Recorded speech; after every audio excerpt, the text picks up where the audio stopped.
I'm Wesley Jones, your host for today's webinar, and we are very glad that you are here and look forward to spending about an hour or so with you today. So let's get started by reviewing our agenda for today's webinar. We'll begin with introductions and a little bit about Committee for Children and the work that we do. Next, we'll talk about why SEL for adults is important, and then we'll look at what the program is and how it works. Finally, we'll end our time together with Q&A and some resources. Before we get started on today's topic, I'd like to first introduce Committee for Children and the work we do. Committee for Children is a nonprofit based in Seattle, Washington, with a mission to foster the safety and well-being of children through social-emotional learning. As pioneers in the field since 1979, we've dedicated over 40 years to creating and supporting comprehensive, research-based, easily implemented, and scalable resources that make a difference in the lives of 20.5 million children and their school communities around the world and in all 50 states. We also contribute significantly to advocacy and policy work at both the state and federal levels to support children's well-being, helping to pass policies and legislation to create supportive, safe learning environments for every child through holistic social-emotional learning, bullying prevention, and child protection. We invite you to please join us in these efforts and visit our website at cfchildren.org to find out how you can get involved. I would like to take a moment to begin our time together thinking about our commitment to equity as an organization. Committee for Children's commitment is to recognize, condemn, disrupt, and seek to rectify systemic injustices that create barriers to children's success. We are also committed to ensuring our programs are culturally relevant, affirming, and accessible to all children, especially the most systemically marginalized children. As one step in our journey to supporting equity in everything that we do, I'd like to acknowledge that Committee for Children's offices sit on the unceded traditional lands of the Coast Salish peoples, past and present, and specifically the first people of Seattle, Washington, the Duwamish tribe. Committee for Children is best known for Second Step, a family of social-emotional learning programs that represent a holistic approach to building a more supportive community for every child through social-emotional learning. Decades of research show the positive effects of classroom-based SEL programs for children, but research also shows the benefits are even greater when children experience SEL throughout their day, across home, school, and out-of-school time settings, and throughout their developmental stages. When implemented holistically, SEL can build stronger communities and support inclusive, safe, and equitable learning environments for every child. That means helping children build SEL competencies not just in the classroom, but at home and in their out-of-school settings. And as we'll be discussing today, it means supporting their educators too. And now I'll hand it over to Kira Rhodes. So let me just jump right back in and introduce myself. My name is Kira, and I am on the Education Partnerships team, and I promote and support social-emotional learning in the Greater South region. And really excited to be here today to talk about our SEL for Adults program, because I think educator well-being is awfully important right now. So now that you do know a little bit more about myself and Committee for Children and Second Step, let's consider today's important question: why social emotional learning for adults? And so I'm going to play a really quick video that articulates some reasons why. And as you watch it, please feel free to type in the chat why you're considering social emotional learning for adults.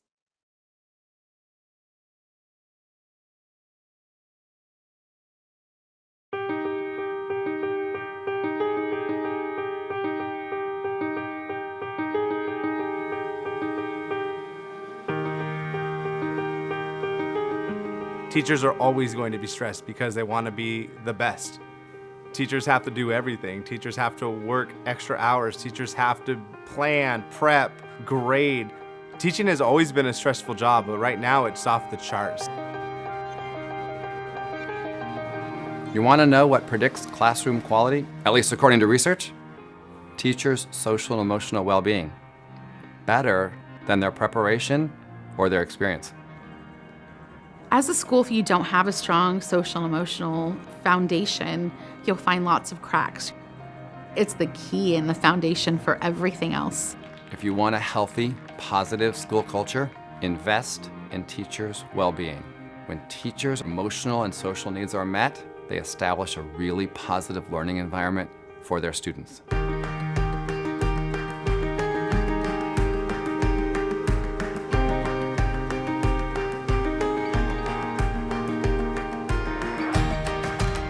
Here's a great thing about teachers. We're adaptable. When we're given the tools we need, amazing things happen. We innovate, we create, and we feel really good about the work we do. In order to be successful at building a social and emotional learning culture at your school, there has to be that consistent, regular, daily investment.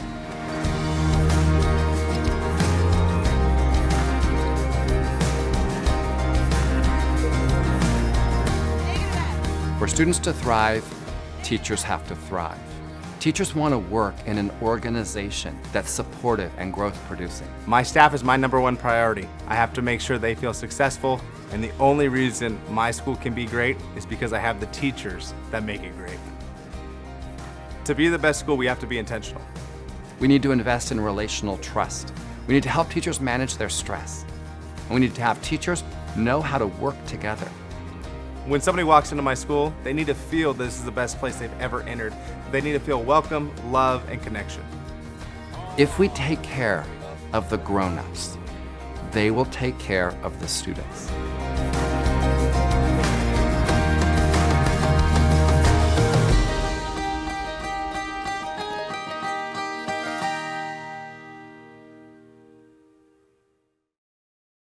I am always so inspired by that video. I'm ready to sign up.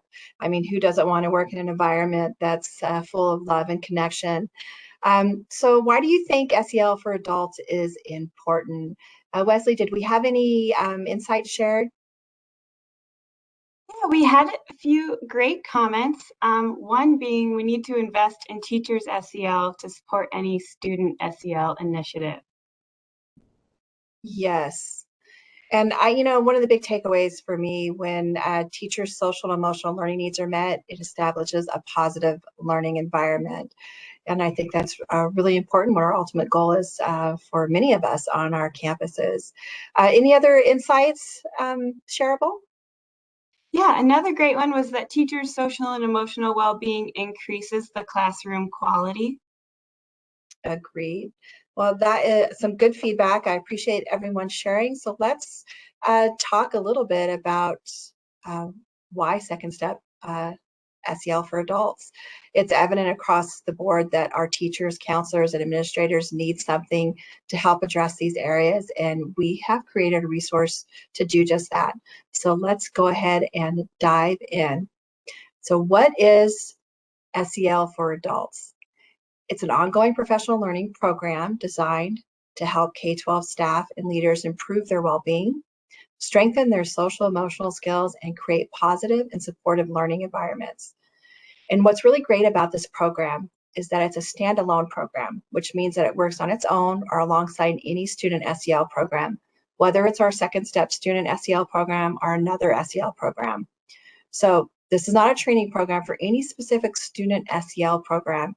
Rather, it's designed to specifically support all educators and helps create a safe and supportive, positive environment for student learning. And we're going to start with the beginning and talk about what our research team asked as we began to develop this program.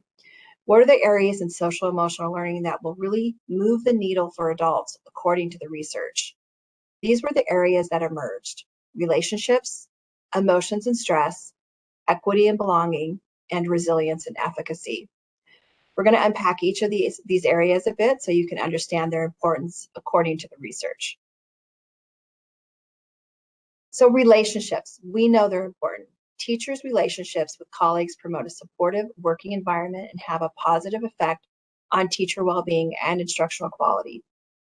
Teachers who actively collaborate with colleagues are more motivated, experience a lighter workload, less isolation, and more emotional resilience.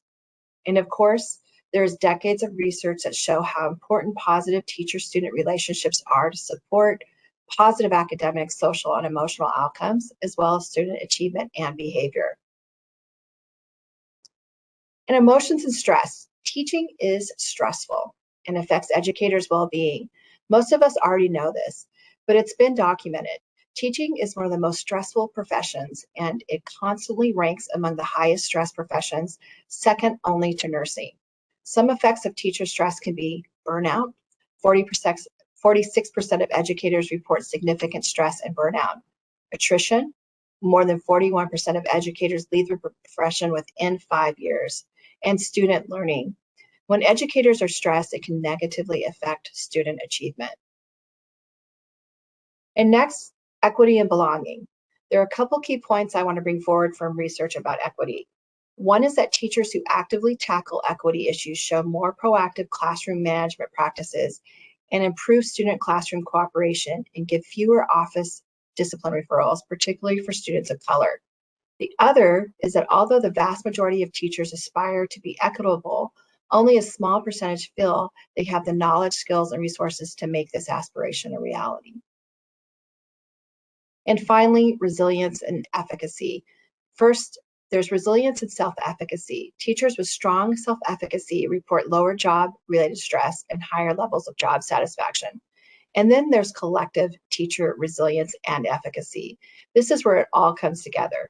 Collective teacher efficacy is the belief that the efforts of the staff as a whole will have positive effects on students. I'd also like to point that collective teacher efficacy was identified in a recent meta-analysis by John Hattie as the #1 influence on student achievement.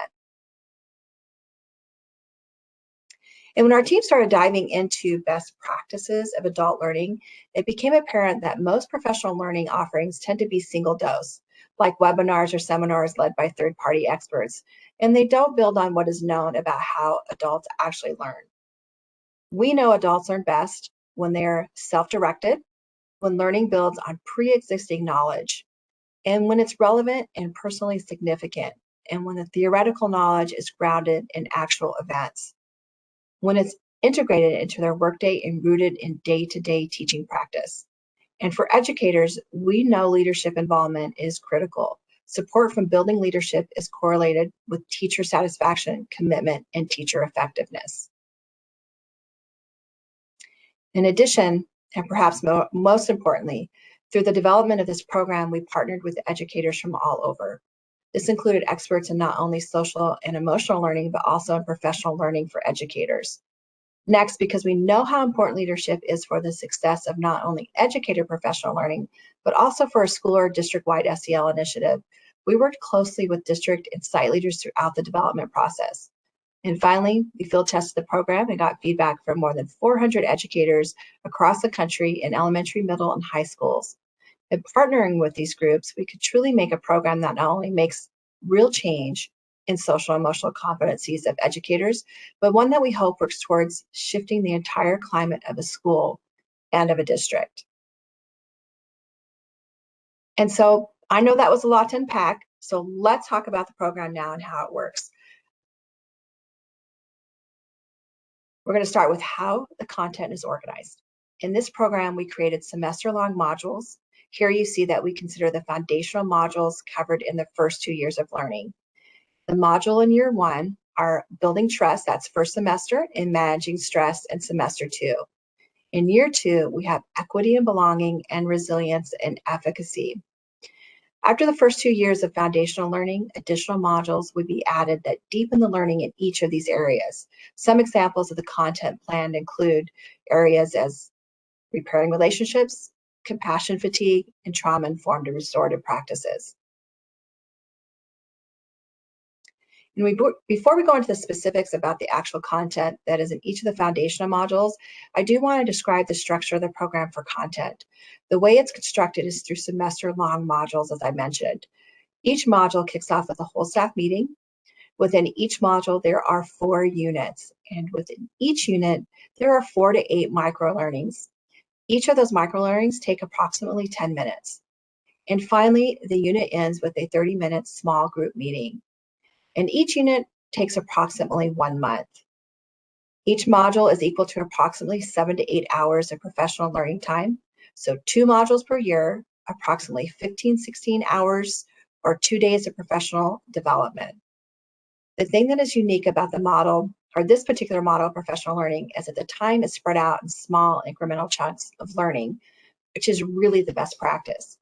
Incremental learning over time gives the learner a chance to absorb, reflect, apply that learning, and adjust and try again if needed. Then with the small group meetings, learners have opportunities to discuss and determine practices and routines they learn that they may want to scale school-wide. And before moving on, I want to take a minute to describe the framework for each module.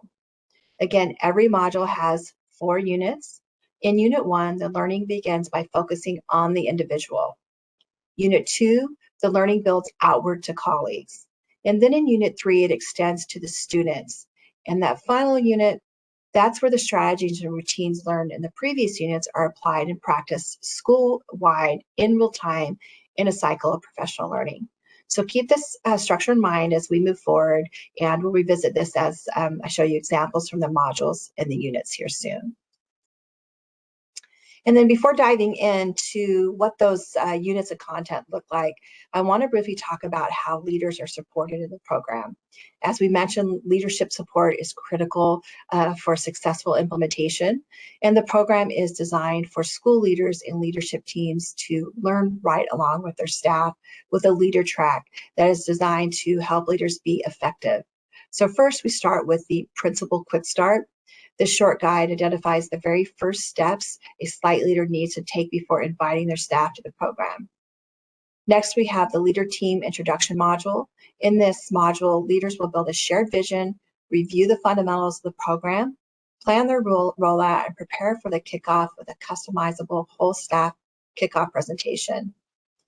And leaders go through the same content that's in the staff track so they can learn alongside their staff, with the addition of implementation tips and resources built in each micro-learning that are designed especially for leaders so they can support their staff along the way. Then we've got leader team meetings, and these are monthly meetings to discuss ways the leader team members can support their staff, answer questions, monitor the progress, and of course, we encourage them to celebrate their successes. And there's also a Leader Hub resource space in the program where leaders can find all their resources in one place, including those whole staff meeting presentations, implementation support such as pacing guides, implementation checklists, and alignment documentation. And here we are. Let's dive into the content. So I'll talk briefly about the content in each module. Building trust, as Doug Fisher says, as trust cycles deepen, we take on more challenging tasks to accomplish. So hopefully this resonates with you and your experience. We've also included this quote and more in our program, and I'll just read a few more throughout the presentation, but know that they are there for your use and hopefully inspiration. All right, so building trust. It is really the foundation of all of our relationships. And when you get right down to it, relationships are what social emotional learning is all about. So in this module, you'll find Unit 1, where educators reflect on why it's important for schools to focus on cultivating a culture of trust, explore types of trust and effects of trust on school culture. In Unit 2, they'll learn routines that can be used to build trust with colleagues. Unit 3, educators will learn routines that can be used to build trust with students and learn how students build trust with each other. Then finally, in Unit 4, educators will select a routine or a strategy that they want to put into practice and go through a cycle of professional learning in which they'll practice the routine, collaborate with colleagues, make modifications, and share what they've learned with each other. And now I'm going to show you a couple of examples of routines from Unit 2 and Unit 3 for the Building Trust module. But before I show you those examples, I want to talk a little bit more about what that means when I say routines, because routines are really at the heart of this program. So routines are concrete research-based feasible strategies that are easily implemented on a routine basis. They are meant to be integrated into the school day so that they become routine. In Unit 2, the focus is on developing routines with your colleagues. And in Unit 3, the focus is on developing routines with your students. To implement the routines that we highlight in the program, within each routine in a microlearning, there is a detailed guide that describes what it is, how it works, why do it, and example. There are versions for elementary and for secondary. We also provide adaptations of the routine for remote learning. And finally, in the leader track, we provide tips for how leaders can support their implementation. And so with that, I'm going to show you a couple of examples. So hang tight if you have any issues. They are short videos. But this first example is from Unit 2 that builds trust between colleagues by publicly recognizing something that a team member did that made a difference. And so this routine fosters benevolence, openness, and competency. It builds the habit of watching for the best in others. Moreover, it can change group dynamics rapidly and turn a meeting of individuals into a team meeting.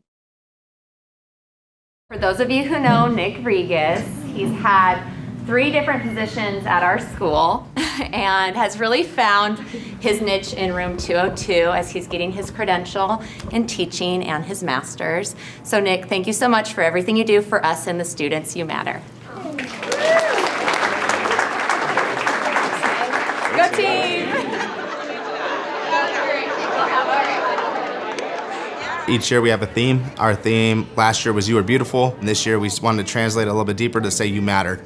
And we wanted all our students walking into the building know that they matter. We wanted to share that and push it very clearly. As we translated it from students, the big component is our teachers need to know that they matter and that we matter for each other and that we connect. A You Matter moment is an opportunity for coworkers and peers to spotlight one another.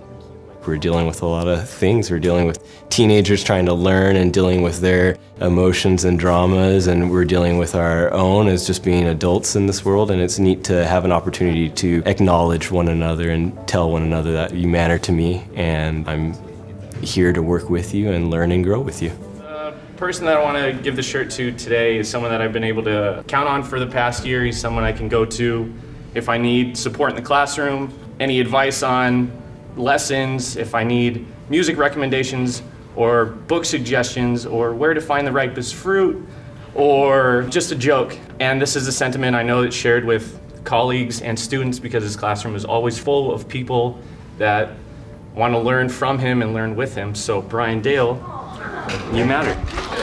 To be able to see someone at a vulnerable state like that and they're expressing something that is positive, they're spotlighting you and saying that you matter to me, and it means a lot. And by the time you're walking across the room in front of 50 or so odd people and you get to that person who celebrated you, it's an embrace of here we are, I'm here along with you, and you matter to me at this moment. All these little highlights that we do makes me feel at ease with where I'm at from hearing their stories and being able to have even the smallest conversation. I feel like I can connect with them, and I hope they feel the same way. And that helps me improve myself professionally. That will transfer to the students because when they see how the staff works together and they see us out in the hallways or at lunch or even before school, that carries over into how they approach us and how they can approach each other, and it's a lot more collaborative.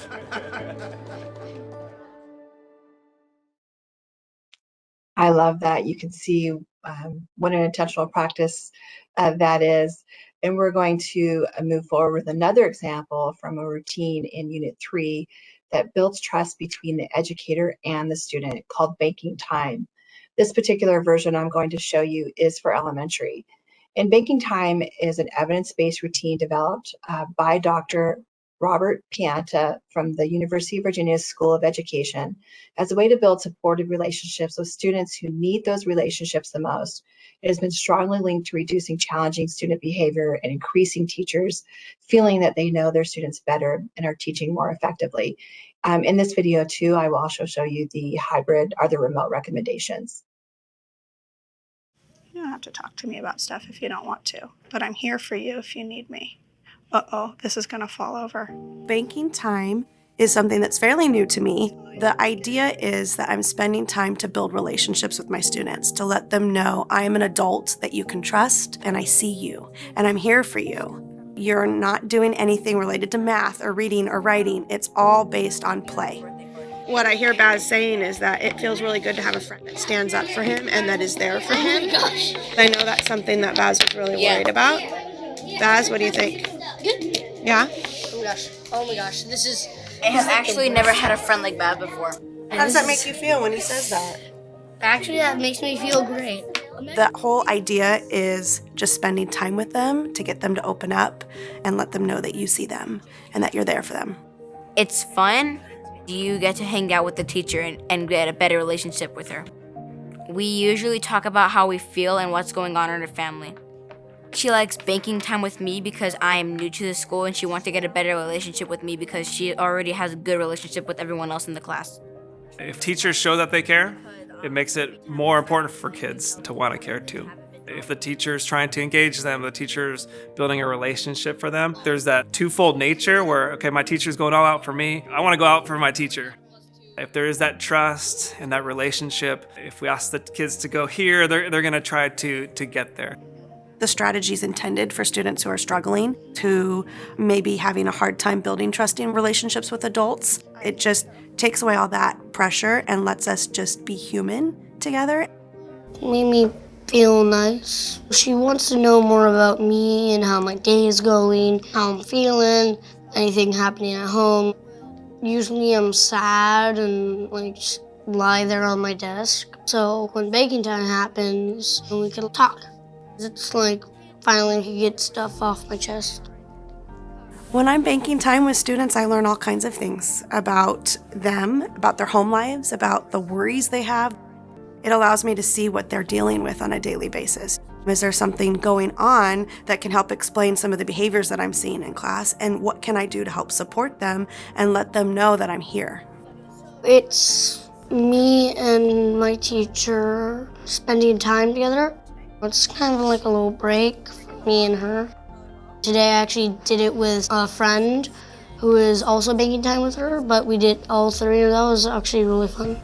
It builds trust, first of all. It opens it up for students to feel safe, to be willing to take risks, to know that if we try something and fall short, we're not going to be ridiculed or made fun of. That's a huge dynamic that supports the learning that's happened or even accelerates it. To use banking time as a platform to get to know a student and then make connections is powerful. It's just a really great feeling as a teacher. It's very fulfilling. That's why we do what we do.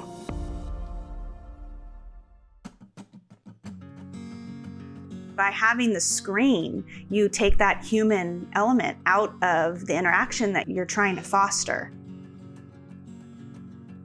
It became really challenging at first. I definitely felt like a hole in my heart about not being able to connect and make physical contact. So I had to kind of think about how I could adapt. And so what I did was I was chatting individually with students, sending them messages. How are things going? What are you doing? But that's not really the whole idea of banking time. Banking time is really that idea of we are spending time together. But I did have a student who was struggling. Her parents were going through a separation. I noticed she was completing her assignments at like 11:59 at night, missing our meetings and things like that. I wanted her to know that what she was going through, she could talk to me. And so we met once a week and we did banking time for about 30 minutes. And she decided she wanted to have drawing contests. We just kept our Teams call open after everybody else had signed off. And it was just the two of us, and we talked. Sometimes she brought up her feelings, but we drew. And then at the end of our meeting, we would hold up our drawing for each other.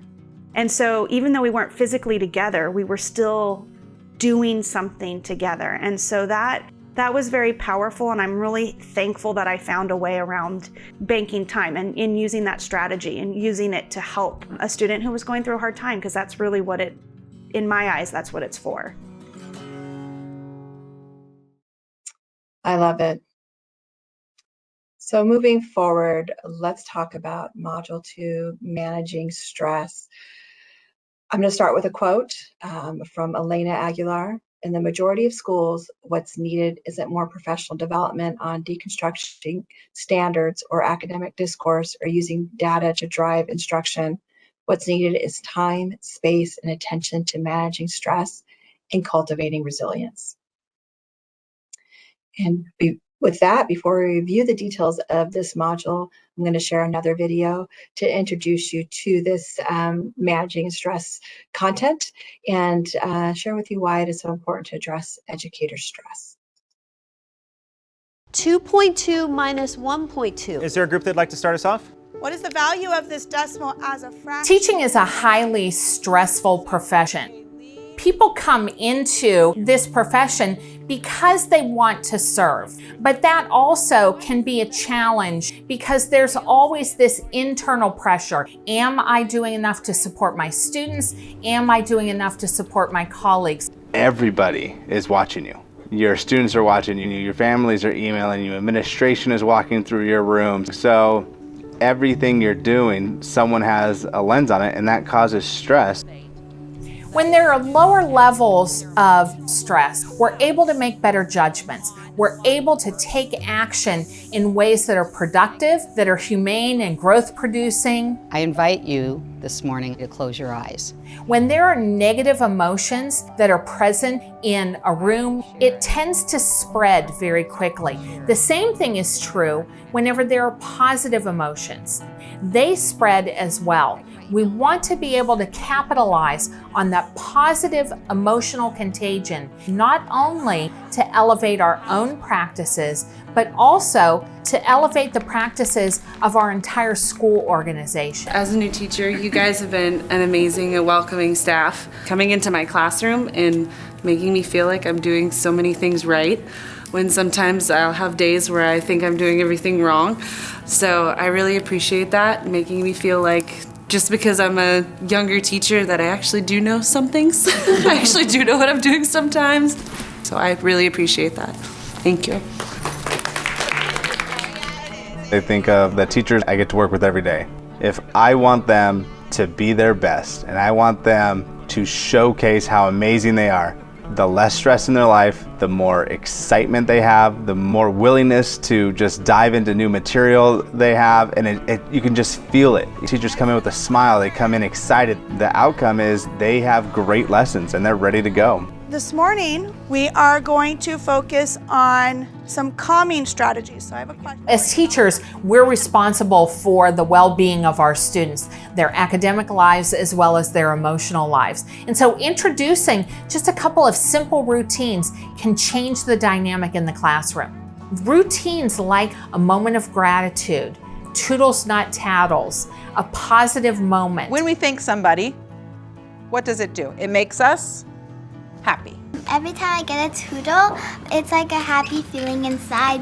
Many of these classroom routines only take a couple of minutes in terms of the instructional minutes, but boy, the investment is really powerful because it changes the emotional temperature in the classroom.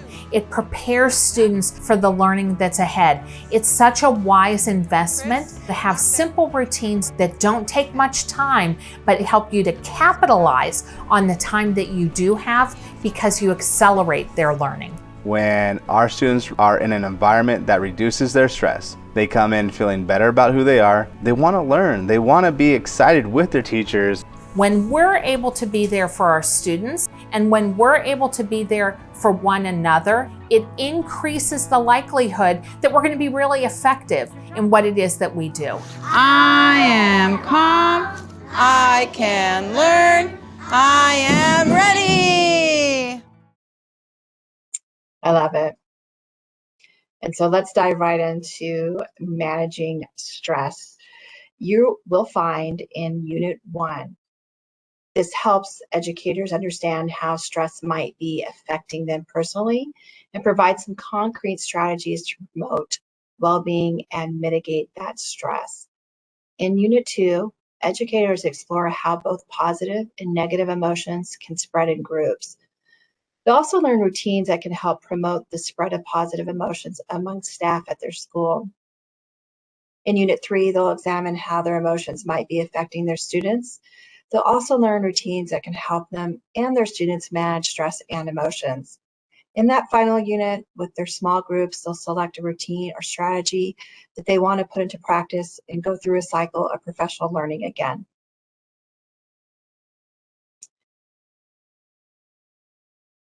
And now we're going to move on to Module 3, Equity and Belonging. In the words of James Baldwin, not everything that is faced can be changed, but nothing can be changed until it's faced. This module is in active development as we speak, and we'll be releasing it next spring, 2022, before year 2 of learning begins. And just a note that we feel it is of utmost importance to start with the Building Trust module before schools dive into the Equity and Belonging module. It's very important that school communities have a baseline level of trust and trusting relationships before they tackle this initiative and further conversations around equity.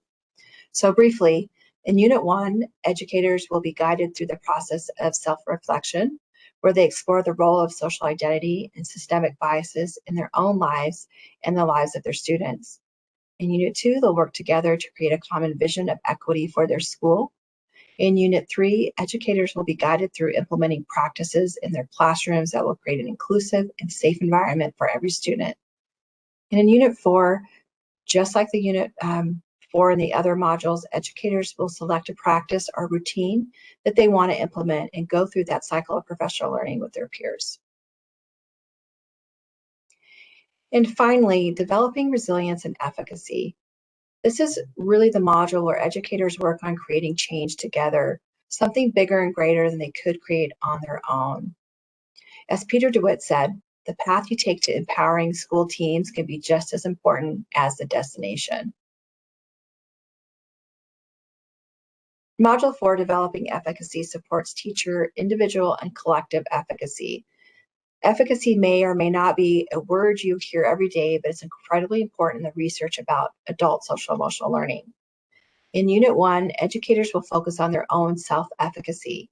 In Unit 2, educators will then examine the conditions that create collective teacher efficacy. And again, collective teacher efficacy is the belief that the efforts of the staff as a whole can create change.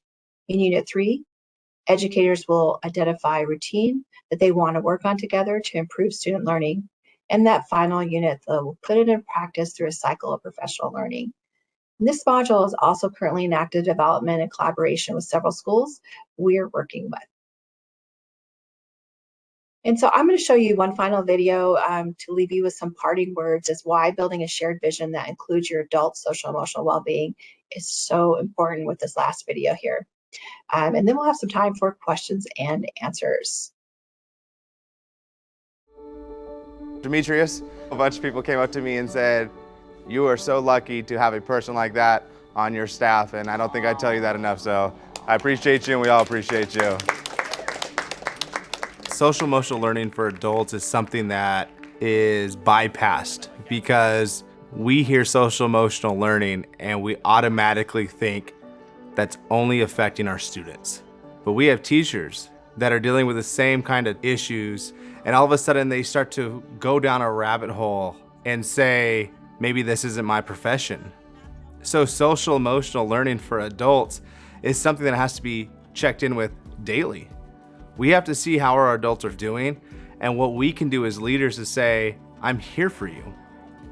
I've worked at places where support wasn't the priority. The priority may have been just get the kids, get them quiet, get them reading, and get them ready for the tests, where my needs weren't necessarily met.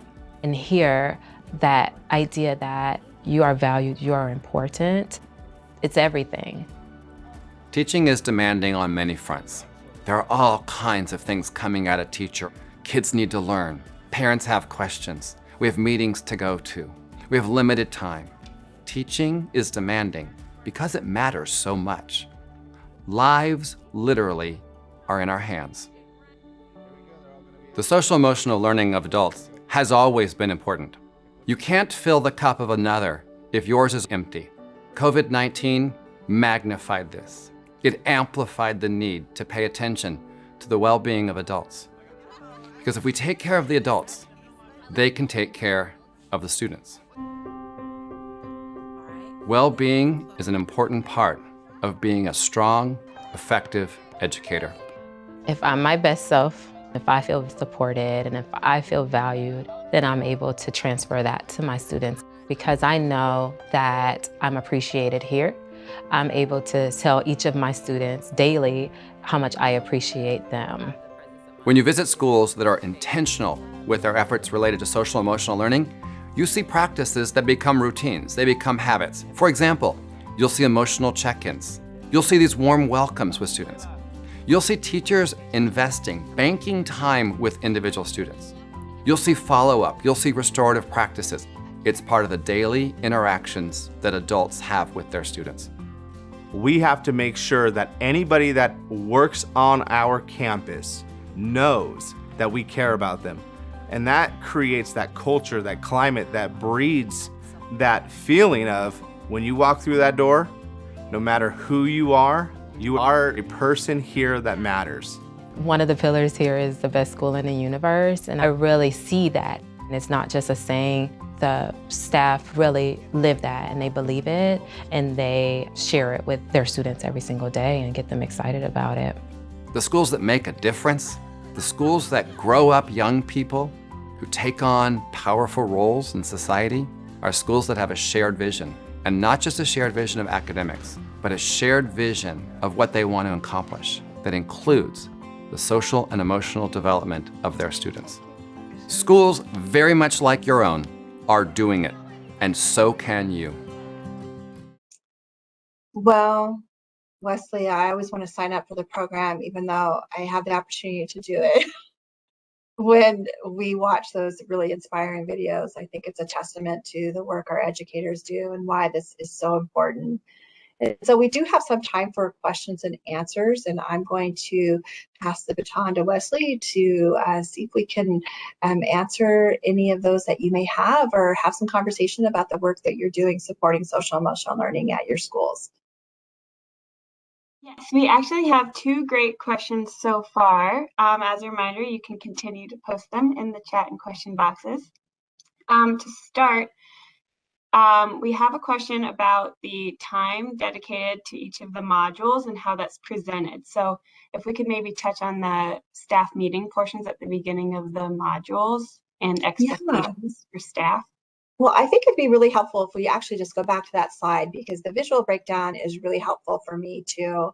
And so you can see here in the program structure that the total time committed for staff for the year is 15 to 16 hours. So one module is designed to have 7 to 8 hours of learning time. And so there's a whole school meeting to kick off the program, and that's about an hour. And then you could see here in each unit the micro learnings, the time taken for those. And so one unit is designed to be completed in 1 month. And then after each unit, we come back together in small group meetings. You might already have PLCs in place, and you complete that in about 30 minutes, and there'll be some additional leadership team discussion around what is learned in those small group meetings.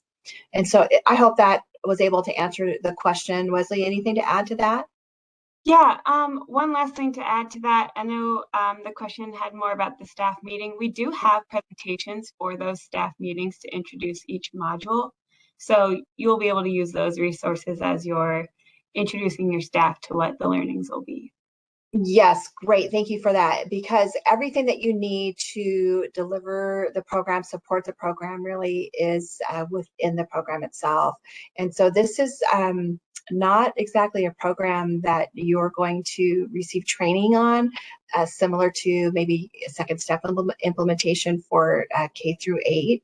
This is really a learning process. So it's a professional development experience that is designed to participate in throughout that semester through the micro learnings and the staff meetings. And again, all those resources, the leadership development, the guide to development and resources will help you guide that implementation. And then all the staff need is access to the programming to participate in those micro learnings. All right, any other questions? If we have time for one more, we have a district that is interested in implementing and launching in January, and we're wondering if that's possible with the semester setup. I think that is perfect timing, particularly after the start of the school year. There was nothing normal about returning in the midst of a pandemic, and there's a lot on our educators' plate. So I think giving them that time to catch their breath in that first semester and launching in January is really a perfect scenario. And so we would recommend beginning with that building trust module, and then segueing to managing stress in the fall semester. But I think it's actually perfect timing coming back and giving some really great support to your teachers when they begin the school year, or the new year, I should say. And those are all the questions that were submitted.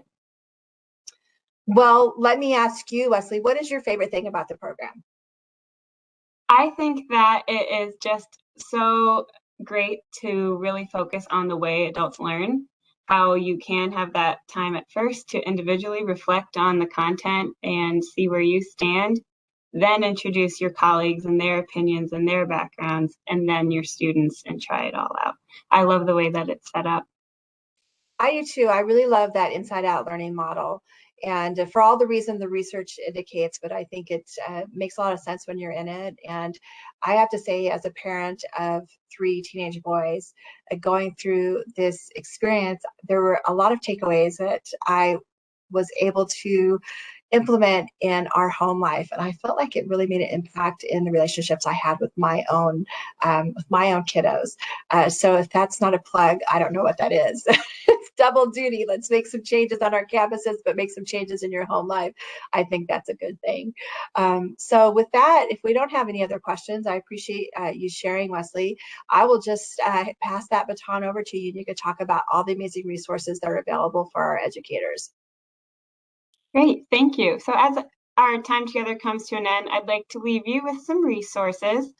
At secondstep.org/SEL for adults, you'll find helpful documents with more information about program content, such as our scope and sequence and review of research, which I just posted in the chat box. And you can also join us for free live or on-demand webinar resources to learn more about the entire Second Step family of programs. And you can find that at secondstep.org/webinars. And then before you, I'm sorry, I thought you were, I was going to move forward, but I do want to just pop in there that, you know, that school, that pilot school that we've highlighted in a lot of the media, Dominique Smith will be joining us for a webinar next month, talking about the implementation of the program. So just tickle that, bookmark that secondstep.org webinars site for registration. Great, thank you, Kira. And as Kira mentioned earlier, we do know that this is such a stressful time for students, families, and educators. So concerns about the short and long-term impacts of COVID-19 for students and schools are growing continuously. So we've compiled and created some resources that you can use to help young people learn the social emotional skills they need to get through these challenging events and cope with these trying times. So first, on our dedicated support page, you'll go to secondstep.org/COVID-19 support, and you'll find back to school resources, remote and hybrid and in-person learning supports, online professional learning for educators, and live webinars for program users. And on this page, we've also provided links to some additional free resources to help support educators, children, and families. And I'll share a few of them on the next few slides before we end our time today. And as we continue to monitor this ever-changing situation, we'll continue to provide more support addressing the needs of our community and our Second Step program users and their students. So to stay up to date on our digital resources, please visit and check back often that support page. Many of you might also be looking for resources to address racism for students and in your programs. At Committee for Children, as you heard at the very beginning of our time today, we're committed to addressing racial injustices and helping to drive real change in your school communities. That being said, we've compiled a collection of resources to help educators build on cultural assets and develop a more supportive learning environment. And on this page, we have selected resources from a few organizations that are experts we feel confident can help you in your work. In addition, we've also created an alignment chart with Learning for Justice. Learning for Justice, formerly named Teaching Tolerance, is a respected leader in the field of anti-racism and anti-bias work. They've designed a robust set of free lessons with direct instruction on identity, diversity, justice, and action that complement and enhance SEL skills. This chart features a curated set of learning for justice lessons that are aligned to the Second Step elementary and middle school, as well as the Castle Core competencies for SEL. These lessons are available to teach in tandem with your Second Step implementation if you want to incorporate diversity, equity, and social justice work into your classroom's SEL plan. Please visit secondstep.org/antiracism and bias resources to learn more. One last resource, we would like to encourage you to join the Second Step Educators community on Facebook. Here you can connect with many educators dealing with similar issues to your own, and you can also ask questions of your peers and learn what's working for them in their implementations and share your own experiences. And that brings us to the end of our time together and an opportunity to invite you to connect with us on your questions or schedule a time to talk about your specific SEL goals and program needs. If you are a district leader who supports multiple schools, please connect with us for a consultation.